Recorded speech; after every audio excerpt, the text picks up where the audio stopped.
We had, great presentations this morning, and you also heard from 3 of the leading suppliers. Maybe let me start with this question. 3 of you sort of didn't say much about open and secure automation systems that both Jason and Kenny, said that I think our industry needs. I'd like to get your view. What do you guys think about open and secure systems for our industry, or you have some, other solutions in mind? What is your opinion of these vision that Kenny presented about open and secure systems? If any of you want to start first, that's fine. But if not, I'll start with you right here, Peter. Peter. I could see that coming. Thanks, Andy. And I think we got a remarkable degree of alignment here in terms of seeing the need for open and secure systems. And that's the case on the level of the actual machine or process automation, but it's also actually for the higher levels in the digitalization stack. If you look at the presentations you've seen, in my mind, by all of us here on the panel, I think none of us sees a case for a proprietary industry operating system made by one company, but we rather actually look at interoperability on all levels. We know, and there's many veterans from the field bus wars, if I can call us that here, that basically for end users as well as for vendors, we lost at least a decade by not agreeing on certain standards for everybody in terms of value creation. I think with open standards, we absolutely have a possibility here, including even the cloud layer. So rather than making anyone's proprietary solution here, cloud-to-cloud interconnectivity on top of even the process automation ongoing work is something that I can only advocate. Great. Peter Herwick over there. Yeah, I go second. Otherwise, I was second last on Kenny's slide. But we were on there as one of the partners, and I can only say we fully embrace it. Schneider is a very open company, and the openness has helped us. We have by no means the size and the magnitude to do everything ourselves. It's quite the contrary. We need a lot of partners, and with that, openness is very, very important. And as I said in my speech, virtualization of control is one of the components that we're talking in there. So we fully embrace the initiative of Exxon and now also other end users, and I'm very happy that Namur is on board as well, so that it gets more and more unified. So fully supported from our side. Antonio? Yeah, thank you, Andy.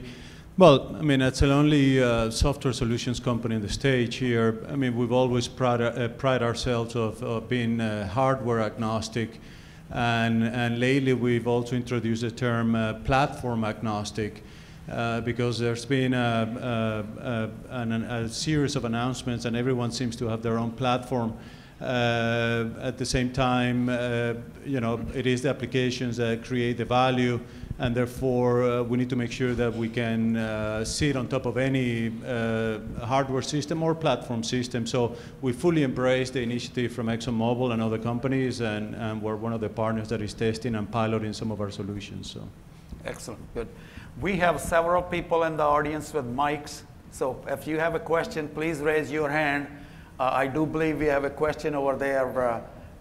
Go ahead, Tim. Please stand, and if you could actually state the name of your company, that would be good. We don't have one yet. Oh, you have a question? Not yet. Oh, okay. Please have your questions ready, and we have several. I'll be happy to put someone on the spot, though. Andy, can I add something to the last question? Yeah, please go ahead. Okay. So I just want to point out that I think that from just met Antonio, but from Duke Energy Standards, we worked starting about 3 years ago on a project we call Coalition of the Willing, and we had both ABB and Schneider Electric as part of that coalition. So I think that the understanding, not only with Kenny's company, with Exxon and Open Process Automation, but what we're trying to do with Open Field Message Bus is starting to be adapted and adopted, because I think all the companies, the utilities, the oil and gas industry, everyone sees that doing totally proprietary systems, even though we are our own worst enemy, we asked for them in the past. We were the ones that put out the RFPs that said it's got to do this, this, and this, and it did not have a standard attached to it. But we've come to a realization that those are not going to be able to be the systems that we continue with.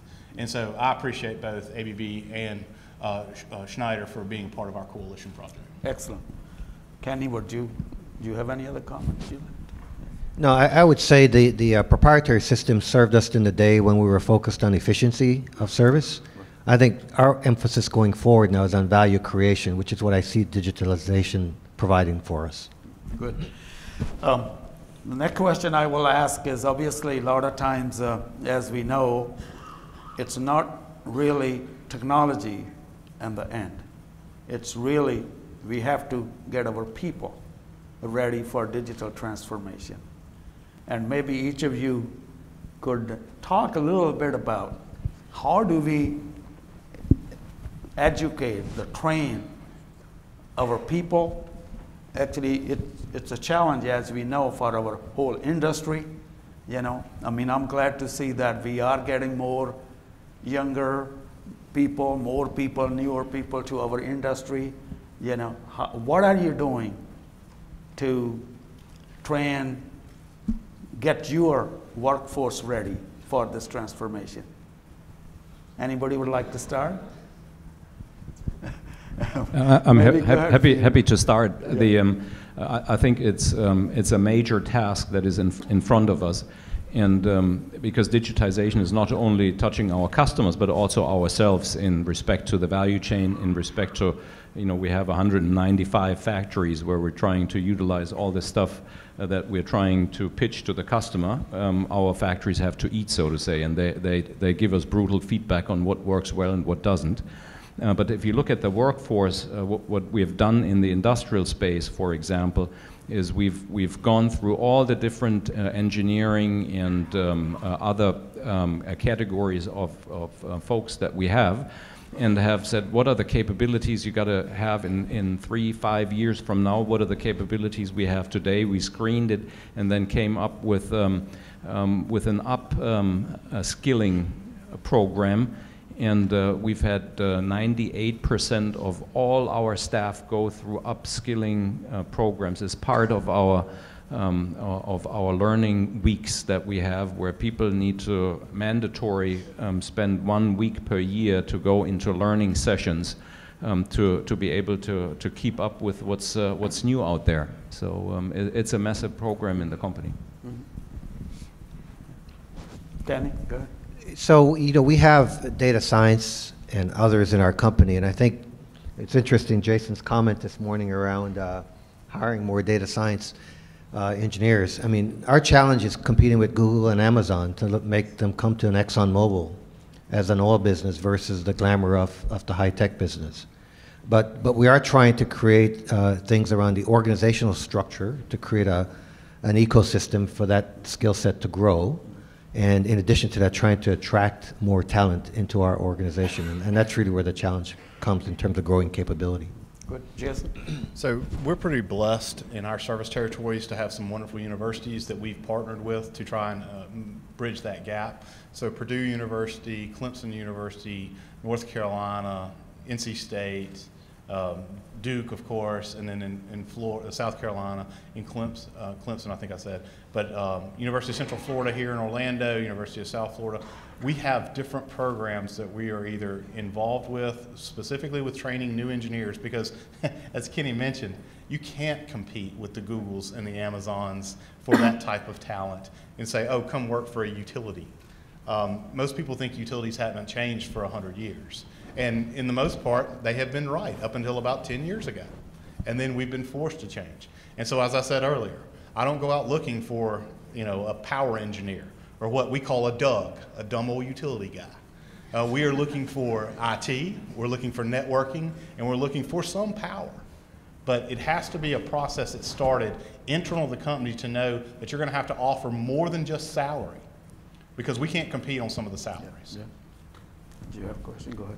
If I can add to that, I think it's very important to recognize that innovation very often happens at interfaces. So this can be interfaces between different disciplines and people who have different backgrounds. So as Kenny also alluded to, we've hired a lot of people that didn't have the traditional backgrounds we were hiring 10 years ago. But the other piece is also we have to let go of certain things. And I don't mean that a controller that needs to be SIL3 certified or an IO that needs to be EX suddenly doesn't need to be that. But what I mean is we don't have to do everything ourselves.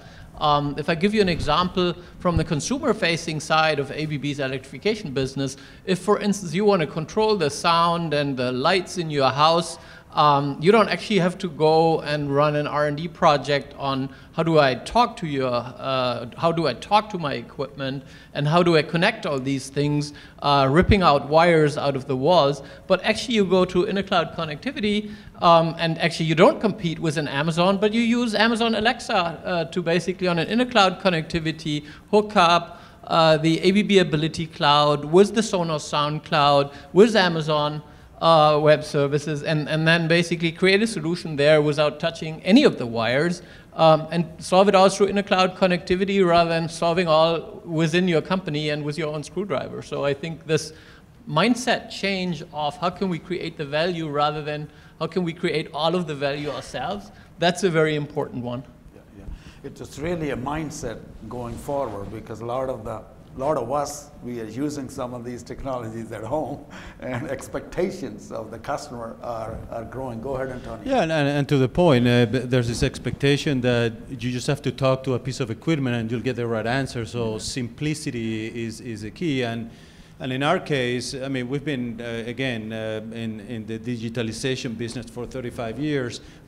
It's always been about software people, chemical engineers. But even with the advent of this new generation of technologies, it does challenge the status quo inside our company as far as how we think about technology. What does it mean to embed analytics and take advantage of machine learning, not only for the purpose of predicting and prescribing when things are going to break down, but also how do we leverage those technologies in our historical products, advanced process control, real-time optimization, and so on. So internally, we're also challenging our own culture as far as how do we manage our own disruption from a technology standpoint, and then externally to our customers, I think it's exactly about that. It's about simplicity. So how do we make things simpler to use? So that the value is a lot easier to be captured, and therefore how do we automate or augment knowledge work in order to capture that value in simpler and easier manners. Excellent. I think we have a question over there. Go ahead, Harry. Yes, thank you, Andy, for teeing up my question so well. Melanie Blado with Turn Consulting. My question was inspired by your presentation, Jason, and my question is, how do you determine this new mixture of capabilities that you need? How do you determine where they sit, either within your organization or within partner organizations, and how do you source that? That's my question. That is a great question, and I think that honestly we don't have the answer yet. We're still working on that solution. So it's easy if you ask me about equipment. If you ask me about control capabilities, I can tell you our processes for that. When it comes to people and the human interaction, we're still learning our way around. So I mean, we went from an organization that had nothing but power engineers to now having an entire silo full of data scientists, as well as now we're even having I think it's called digital creation folks that are actually able to go out and design applications that we may be putting out on our websites. So it's a completely different mix of people. And to be where they're sitting and who they interact with, well, we've just made a big, we have a lot of buildings in downtown Charlotte and other places, but we just made a large investment in a kind of a hip new area of Charlotte called Tompkins Hall, and we're moving a lot of what I'm going to call the brightest minds, best thinkers, these new thinkers, out to this area, and they're going to be in an open concept environment where there's not going to be walls separating. It's going to be almost like going to a Google or going to an Amazon to work, to where you're going to have a lot more interaction, a lot of different groups, a lot of different touch points that you can have. So hopefully that you can do that agile design and that design thinking in a lot quicker mannerisms than we have in the past when we've been mostly siloed. Excellent. Anyone else? Go ahead. Yeah, if I can maybe say it in a greatly simplified way, I'd say digital transformation is really a team and contact sport.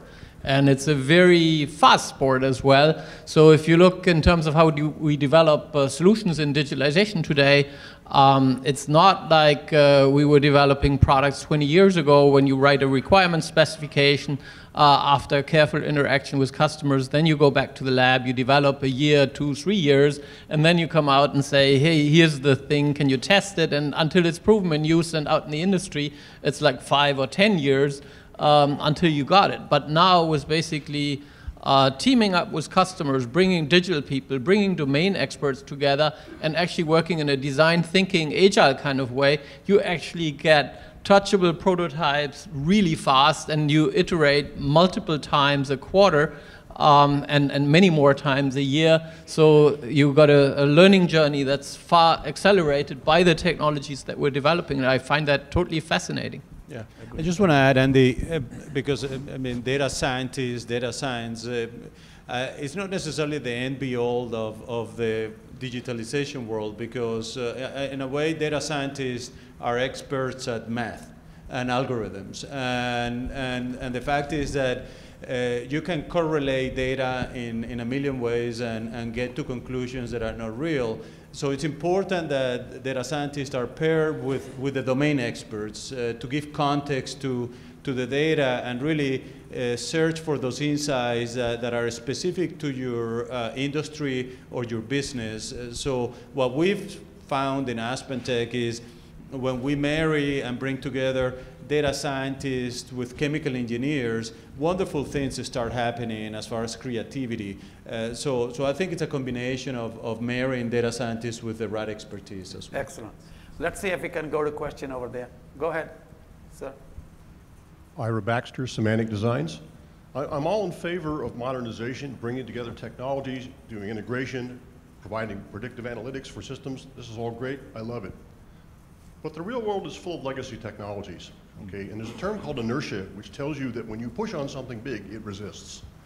So the question is, how are you going to mine all the legacy technology out there and bring it forward into the world? Yeah. Well, if you don't mind, I mean, because I think that to your point, AspenTech has 35 years of installed technologies in the marketplace by our customers. And certainly huge value is being created from that. We've now moved aggressively into analytics, machine learning, and that alone will create huge value for customers. But to me, the bigger question is, how do you leverage something as disruptive as machine learning, artificial intelligence, analytics, to create additional value from those legacy technologies, advanced process control, scheduling, planning, engineering, modeling, and simulation, and the use cases are there to do that. So it's not an and or. I think it's both, and it's a journey. You know, to me, to your point about the existing system pushing back against a new trend, well, luckily I started my career 25 years ago as advanced process control was just starting to happen, and you could see the arguments from customers about that fear of closing the loop on a multivariable control application and questioning the merits or not. Well, 25 years later is the bread and butter of the process industries for value creation. Similarly, we may think that this is not going to happen. This is going to happen. It's just a matter of when it will happen in your organization, but it will happen. Yeah, Kenny. Yeah, so we talked about the schedule that we have within ExxonMobil, and certainly you're not going to rip out a legacy system right away, but we do have enough of those that are coming at end of life that we would like to take the opportunity to put the best system available, and that's why we're very much engaged in the OPA work. Maybe, you know, being a part of the problem and the history of, let's say, a hardware producer, over 100 and I don't know how many years. Many of those assets run extremely well out there, and they've been put into place to run for 20, 30, 40 years. So fully agree with you. Why rip them out if the end of life is not there? The key is to easy connect them and to use the data that's aggregated in those systems. That's what I mentioned earlier. And you know, we know this very well how to do it, whether it's Schneider equipment, whether it's Foxborough, or you know, you go into some of the legacy systems that have changed brands several times that are out there. There is so much experience with us and also some of the other companies how to connect them and then move ahead from there. That's, I think, an easy path forward. One does not need to rip out and replace, but rather use what's there. And if you need additional information, you put in a couple of sensors and can easily communicate up to a platform, not into that old control system, but an overlaying platform, and bring all this data together there. So I think it's easily possible. Yeah. Jason, maybe let me ask you this question. Clearly, it seems like you know, you have brought in a bunch of new technologies to Duke. Do you have a process that you go through when you're bringing in new technology? Yes, we do. I mean, so part of my role is in the research and development group is to really look at what we call our funnel process, and that is where we go out and look at the types of technologies that we may want to implement in the future. So we do what's called scan and analysis first, and then we do actually look for some ways to do development pilots around that equipment. And once we develop pilots, we start reaching out to our internal business partners, because we have to have a business partner that's going to be the off-taker. It's great to have all this technology, but if there's no real business benefit or there's no off-taker, why look at it? And so before we move into pilot phases, we get a business champion. And we go through and look at the initial business value for each of these technologies that may be either replacing an existing system or augmenting one. And then at the end of our 6-month, 9-month, year-and-a-half trial, we will roll it out and have the business owner take it from there. Well, we are also hoping, actually, we talked about that we got to share our experiences, especially with the new technologies, because our industry, you know, you got to really test out the new technologies before you deploy. I think we have a question way over there. Go ahead, Bob, over there. Yeah. Good morning. Purdue University, on behalf of some of our Big Ten colleagues and their friends. 2 questions. The first to Mr. Hanley from Duke. With the acquisition of Piedmont, does that open the opportunity for you to develop CHP facilities around the Duke service territories where you combine both electric and gas? And does not having that gas connection impede you from CHP in those areas where you're simply the regulated or the utility company?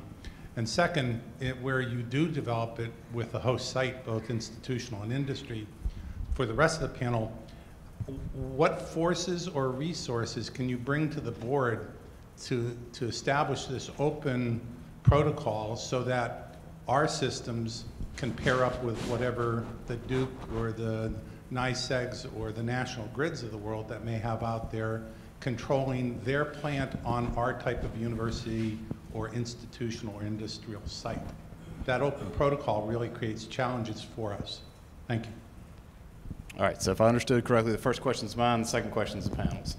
So first question is, yes, adding Piedmont Natural Gas has helped us open up more opportunities for combined heat and power. So we have announced a couple of projects, one with Duke University that has been out of Durham, North Carolina, that has been in the works for about 1.5 years now. We have run into some issues. There are some environmental activist groups that do not believe natural gas is clean enough, and so they would like the university to look at alternate means. So that project's been kind of stalled a little bit. But we have announced another plant at Clemson University where we're going to be building another CHP.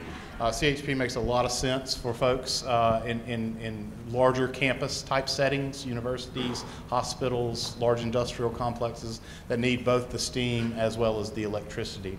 As far as if we didn't have the natural gas supply, it would not necessarily make a difference. We're still looking, we have an entire group that's dedicated for economic development, looking for CHP opportunities. It always helps if you can be the natural gas supplier also, but it does not mean if we're not that the projects would stop. Thank you. Anyone else?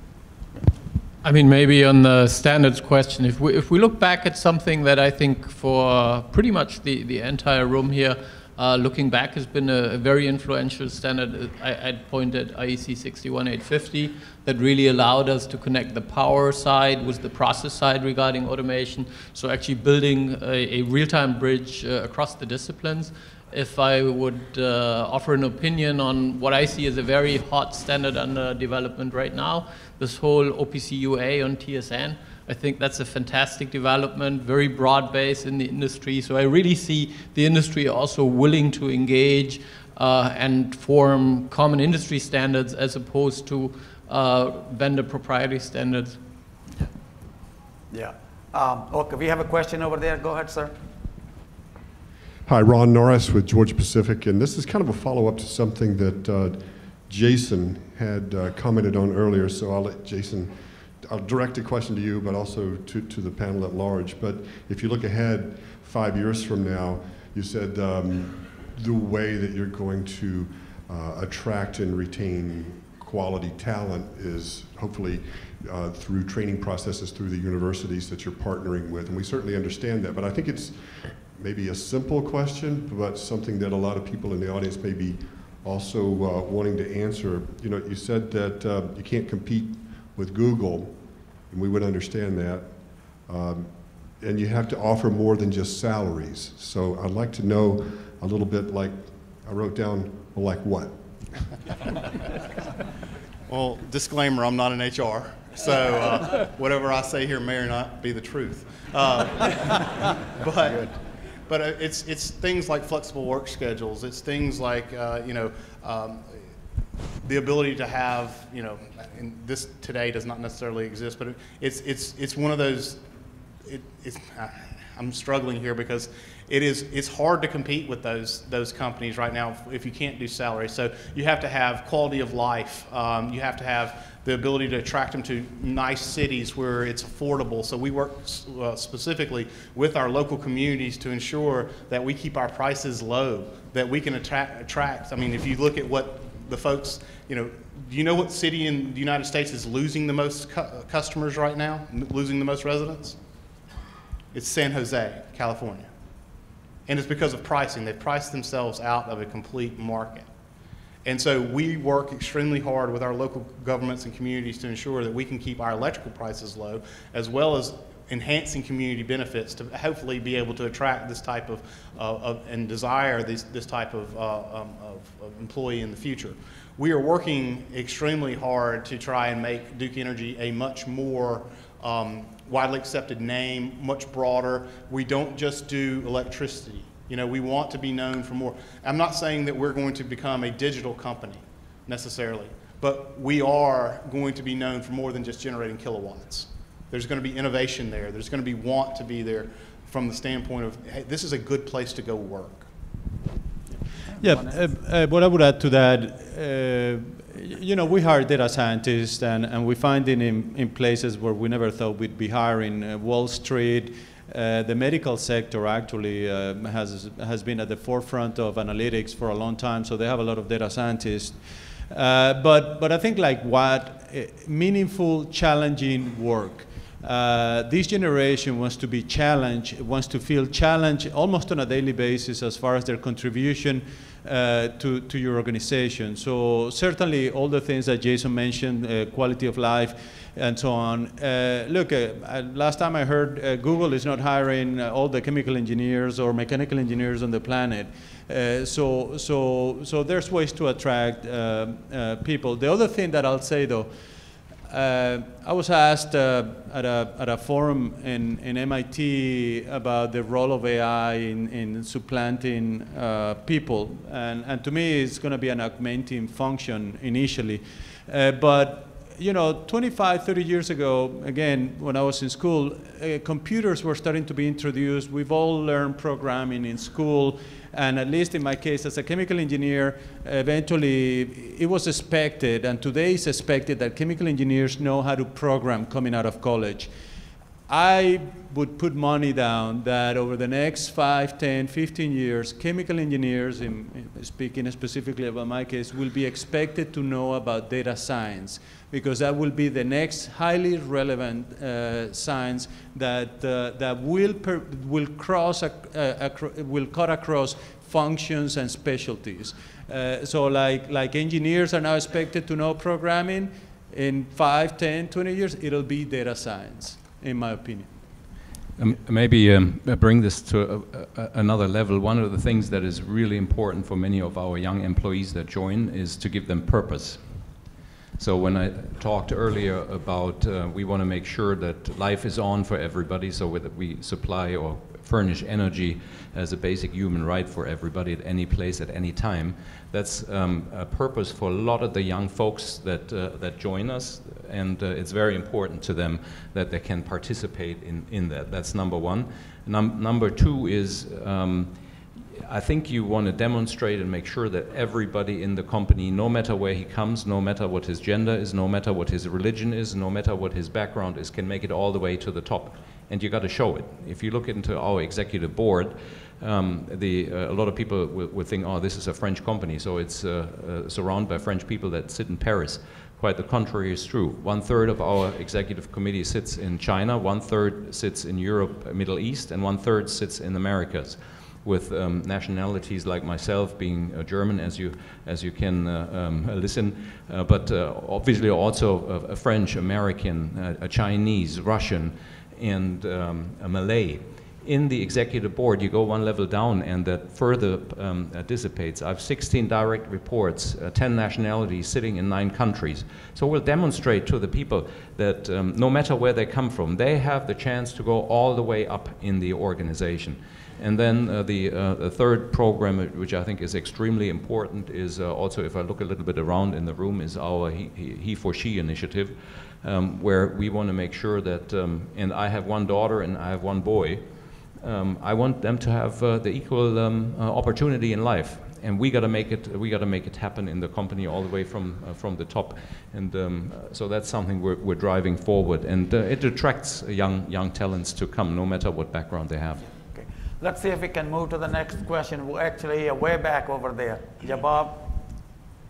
I have a quick question. I think it's for. My name is Geeta Dabir. I work for Weir Group as their CTO. I come from a digital background, and it's very interesting to hear some of your challenges in migrating into the digital world. I'm facing some of the same challenges in my own company. Some question for you is about the platforms. You talked a lot about that. My question is, have any of you tried to use the standard platforms from Amazon or Google or Microsoft in order to use their IoT platforms and for data collection and using algorithms and analytics from their own platform, which offers a lot from coming from consumer market? They obviously have a lot of algorithms that could be translated. Are you guys, any of you looking into that as an option? Go ahead. Yeah. Actually, I mean, it was only 5 minutes. I didn't have a chance to really go through the details of how we've architected ABB Ability. But actually, one of the big strategic considerations before launching ABB Ability in 2016 was, what do we do ourselves, and where do we rely on others and leverage other people's technology development? So we've actually gone exactly the path that you've described. We partnered with Microsoft and are basing ABB Ability on Microsoft Azure, so that we don't, from a customer perspective, create a proprietary ABB-only kind of platform, but that basically we have open interfaces, open architecture, and live up to what we just described, while at the same time being able to offer differentiated functionality, differentiated services on top. So we use what's there, and we add what's not there to be successfully serving the different industries that we serve.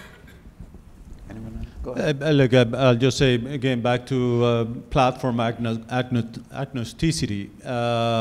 We work very closely with Microsoft to make sure that our products that are going to be deployed on the cloud work on their Azure and IoT platform. I think eventually there will be Amazon and Google also, because fundamentally the question is how many platforms will the world really accommodate for in a world where everyone wants to standardize and do a plug and play. So from a software standpoint, we're making sure that we can be native to the Azure and IoT platform. Just to reiterate what both of them said before, it's a partnership that we have with all of the suppliers, and I add one that wasn't named before. If you want to do business in China, you better have a local partner there, and you want to be agnostic to all of those, while you also want to work with them together to make sure that some of the functionality that is developed either in Azure or in AWS or with Alibaba allows for much better utilization of the software that really creates the value in that respect, not the operating system of the cloud or the IoT that we would partner with. Let's see if we can move to the next question, please. Good morning. Elliot Bell from Georgia Pacific. We started out the day with a safety alert, kind of what to do when. As a process control engineer, a former process control engineer, I think about our systems not from necessarily an efficiency first, but always safety first. And so as we think through expanding our systems and the capabilities of others to see the data, to get to the data, I worry around the fact that quite often we now introduce either young engineers that have not had the same level of training, or even IT personnel or others that do not necessarily respect the failure modes or failure causes that are available to someone introducing a wild card that was not intended to be in the system.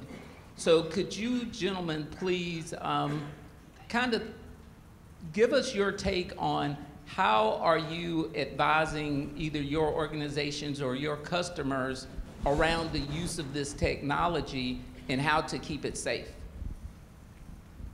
Anybody like to tackle? I'll gladly start. So again, go back in history, advanced process control, sort of the safety features of multivariable control technology were not so much driven by the suppliers of that technology in the early days of the industry, but by customers themselves, the ones that were operating those assets, the ones that worry actually about an explosion or an accident. Therefore, there was a strong influence from the end users on the safety systems. Similarly, I believe the same thing will happen as you deploy advanced analytics, machine learning. There will be that collaboration process to ensure that whatever you're introducing into the plant, regardless of the age of the user, it's safe, it's not going to cause a problem. At the same time, I would argue that this new generation of technologies around machine learning and predictivity and prescriptive analytics to be able to understand when something's going to break and potentially cause an accident are about increasing the safety, the reliability of assets, avoiding the loss of life. From our standpoint, AspenTech could never claim as a tangential value to the use of our technologies the preventing loss of life. But now that we're into the world of prescriptive analytics to predict when something's going to break down that could potentially lead to an accident and to a loss of life, it's something that now is very relevant to what we're proposing, and of course making sure that it's safe in its use in the plant. Let me ask Kenny, do you have a process? Yeah, so there are two different things I would respond to. One would be that we'll still continue to maintain the safety instrumented shutdown systems totally separate, and that becomes your last line of defense in case you have an issue. In terms of optimizations, part of it has to do with the way your system is architectured and how well you simulate some of the opportunities prior to putting it live. And I think we'll continue to have standards and protocols around advanced applications that we deploy to our plants to make sure that we don't have any problems. But if you really do have a problem, you'll still have your safety instrumented systems totally separate that will take care of the major events. Okay. If I can maybe add, I mean, from my perspective, safety, productivity, and energy efficiency are really key objectives in all the industries that we serve. So clearly, with digitalization, one of the things you can do, for instance, is keep people better out of harm's way. I mentioned the marine vessels. You route them around the bad weather zone. If I look at mining, underground mining as an example, with digitalization, you can basically keep people further away from the rock face, use sensors, use digital connectivity to basically give them all the information they need in order to not actually be where you have the drilling and blasting going on, and similar things on offshore rigs. So I would say the net effect is clearly a positive effect. At the same time, for sure, we need to be careful that people who go into hazardous areas, they have proper training and preparation, and that we don't blindly rely on digital systems, but that we really make sure that we have them, as Kenny described, separated in the proper way, and that we have them cyber secure, as was the subject of yesterday's sessions. Yeah, excellent. If any of you up front have questions, please raise your hand so that our folks can bring you the mic. Sandy, I do want to add, I mean, one area that we haven't talked about is the growth of artificial intelligence. And when you start to look at the capability that you'll have in terms of computing power, looking at databases, a lot of the things that could occur, the computers will figure it out at some point. Now, how far away that is, you know, we can debate. Absolutely, you know. I mean, I sometimes say autonomous cars are going to be like plants on wheels. They can kill people. You know, if they can have autonomous cars, I have talked about, you know, you have your plant. Right now, on top of your plant, you need machine learning engine sitting there that's watching every sensor in your plant. That's what the cars are doing. And in fact, they are getting smarter and smarter. I do believe with technologies like machine learning, you know, we can make our plants safer. So let's hope that's the case. Okay, we have a question over there. Carl Mössinger, Evonik. In an earlier slide, we saw that only 15% of clients considered an IIoT implementation a full success. So my question is, why do you think that is, given all these advances that we get from this technology? Okay, Antonio. Well, it was my slide, so maybe I have to have an opinion about it. No, look, I think it's early days, and you know, we've been surprised at the excellent response we're getting from customers about wanting to understand the technologies, doing pilots, and getting into it. But you can also see that there's a readiness question in some organizations. First of all, understanding of the technology, really what it means, how it works, and then having the organization to support the technology and to sustain it. That might be some of the reasons for it. Over time, there's no doubt that that you'll see the success.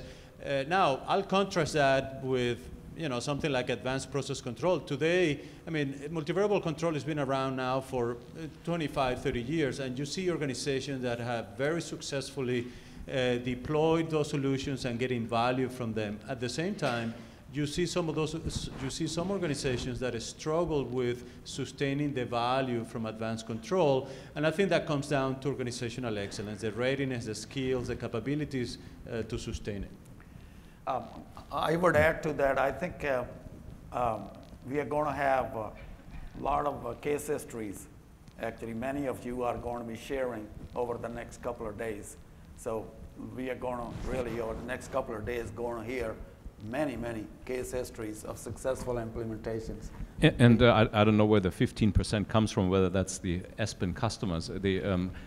we've made a different experience from that perspective. And also, if customers, fail quickly, I think that can also be quite successful.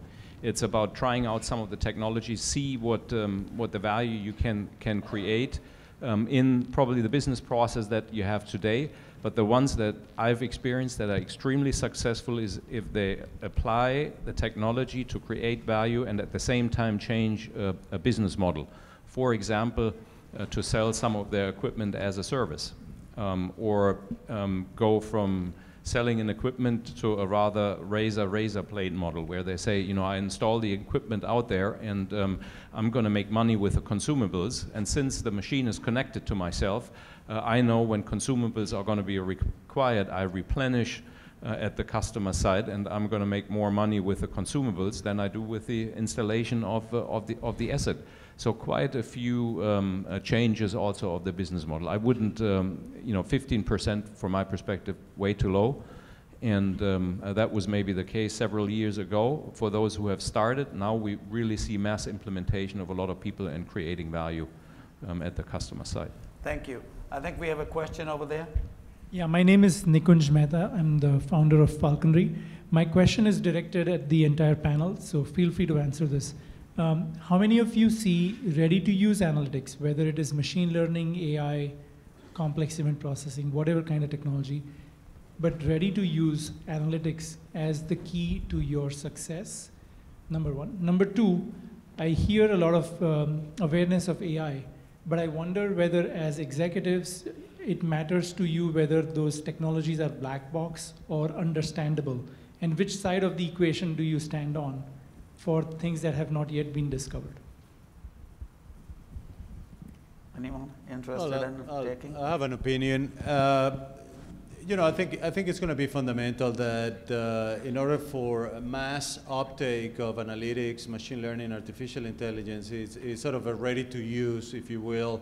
It's an application. The usability of it is simpler. I like to think that some of the technology we have acquired over the last 2 years is about that. But there's no doubt there's work to do as well to make it easy to use, simple to deploy, so that you don't need a data scientist. The goal here is to eliminate the need for data scientists in your organizations so that the same person that is using advanced solutions can deploy analytics, can deploy artificial intelligence solutions because they've already been packaged and the problem is being solved. You want to get into the algorithms and understand how those work, those discussions can happen, but the goal is to make that invisible and turn it into an application. Jason, let me ask you, because it seems like you have at Duke deployed some analytics and so forth. Maybe you could talk a little bit about the challenges or how do you select analytics and so forth? Sure. Well, I mean, the decision to go down the analytics track is one that you make at a high level. Then you kind of have to push that down and get buy-in from the individual contributors and what you will build your data scientist team. What we have decided to do at Duke is build what we call an analytics leadership team, and so it's folks that need the data, the analytics from all over our business units. So finance, HR, they all come together. They may not have an analytics background, but they have the need. They have, what is the problem? What is the burning platform that they're having issues with? And they bring it to this analytics team to where we are able to take it to our data scientists to provide solutions. So the question really was around, do we think that data analytics is kind of the most important? And I may be paraphrasing. It is one aspect of what we need to be able to do, but the most important thing we need to be able to do in the future, in my opinion, to be able to be successful is understand the customer's needs and the outcome that the customer wants. Because today we have really taken it upon ourselves to try and provide services. Well, half the time we haven't done the research enough to know, is that the service that's actually needed or not? And so we're spending much more time up front with the data, with the analytics to decide if the things that we are wanting to build and wanting to serve out to our customers are actually going to be uptaken. And so I think it's very important for us to not only look at analytics, it's a tool. It's one of the tools that you can use to get more information about your customer, more information about your business or your turbine or whatever. But it is not the only answer out there. Can I maybe kick off with the turbine that he's mentioned, because we're furnishing the analytics to Duke. And it, yes, it is a tool, it is a software, and it's the combined knowledge that we need to bring to the table to see how we can use the intelligent analytics that, of course, incorporates artificial intelligence, which is, to a large extent, not much more than large matrices that are calculated, to create the value for the customer. So to answer your question, yes, there are packages out there with a lot of experience, and one needs to look at the application and then select who's the partner, and that brings also the domain know-how to the party to make sure that the analytics is used for either the asset or it's a business process, you know. Yeah. It's interesting. I've seen a consultant survey that talked about the oil business being the last or pretty close to the bottom in terms of data analytics, and our company's probably even lower amongst them. I mean, the opportunity for us is really what business problem are you trying to solve, and does data analytics provide value? And we've done a few pilots along the way. You know, we're continuing to do pilots. We're digitizing old data and putting tools on top of it to see if we can generate insights. And I think the question around a black box will really depend on what type of value you're going after. Is it operating risk or is it financial risk? And where are you willing to take the bet? And if the value is there, you know, we might consider that. Yeah, thanks. Yeah, what I would like to add is that if you look at AI, I think the problems that we're solving with AI today all fall into the category of narrow AI. You don't have the big AI system where you just say, please now run my refinery or run my printing press or whatever it is. You have dedicated AI solutions for very specific problems where they start to be really good. What that means in terms of black box versus white box, you obviously have to assure before that your AI system is actually fit for the purpose where you're going to deploy it, rather than an AI system that sort of does everything and nothing. So from my perspective, you really need to still carry the toolbox, which means if you have a good physical model of your turbine, compressor, pump, whatever else you're running, then you will use the physical model because it extrapolates very well, whereas where you don't, your deep learning, neural network kind of approaches are very good at interpolating, but only within the boundaries of what data you gave it to train. So I think it remains important to distinguish the two. As in a hammer and a power drill, it's horses for courses rather than one that solves our problems. Excellent. I think we have a question here. My name is Ramesh Desabatla from ExxonMobil. My question is to the whole panel. Typically, most of the investment decisions are made based on a specific measurable success criteria. I would like to know, for digitalization in a company, how exactly do you see that measurable criteria can be defined to say that a company is successful or they have failed in their digitalization efforts? Well, sounds like a good question, you know. How do you measure the success of, I guess, like anything you implement, bring to your plant, bring to your business? Who would like to start? Okay, let's start. Happy to start. I think, you know, at the end of the day, none of us is a social welfare organization. So it's either the return on capital employed or it's the profitability that that you want to improve, and find out what are some of the drivers, and then try to, you know, improve those. Okay. Peter, yeah, I mean, I guess every organization has to define their own metrics for success, depending on what you're after. But clearly, it's about value creation. At least from our standpoint, the area of analytics and machine learning we're focusing on is really about improving reliability, and therefore, what is the value that represents for your organization? If you keep a cracker from shutting down, or a polymer plant, what is the revenue loss and profitability that comes with that? And therefore, that's the value creation. Value has to be at the center of it. Yeah. Jason? So I agree, value definitely has to be at the center of it, but also, you know, the customer need. for us is key, because one of the things that we look at is one of the first analytics use cases that came to us was storm damage assessment. How do we get better at it? How do we institute learnings from previous storms, using the history that we know, how they normally come through our territories, what they normally take down? Because the most important things we need to know immediately after a storm: how many poles do I have down? How many spans of wire do I have down? And so we are now taking that type of, instead of trying to do the entire, look at everything that's down over the entire feeder, we're looking at 2 main items to make decisions longer term about where to put crews and how long this is going to take to repair. And also from a valuation standpoint, one of the first kind of company use cases we did was non-technical losses for data analytics for us, which is revenue protection.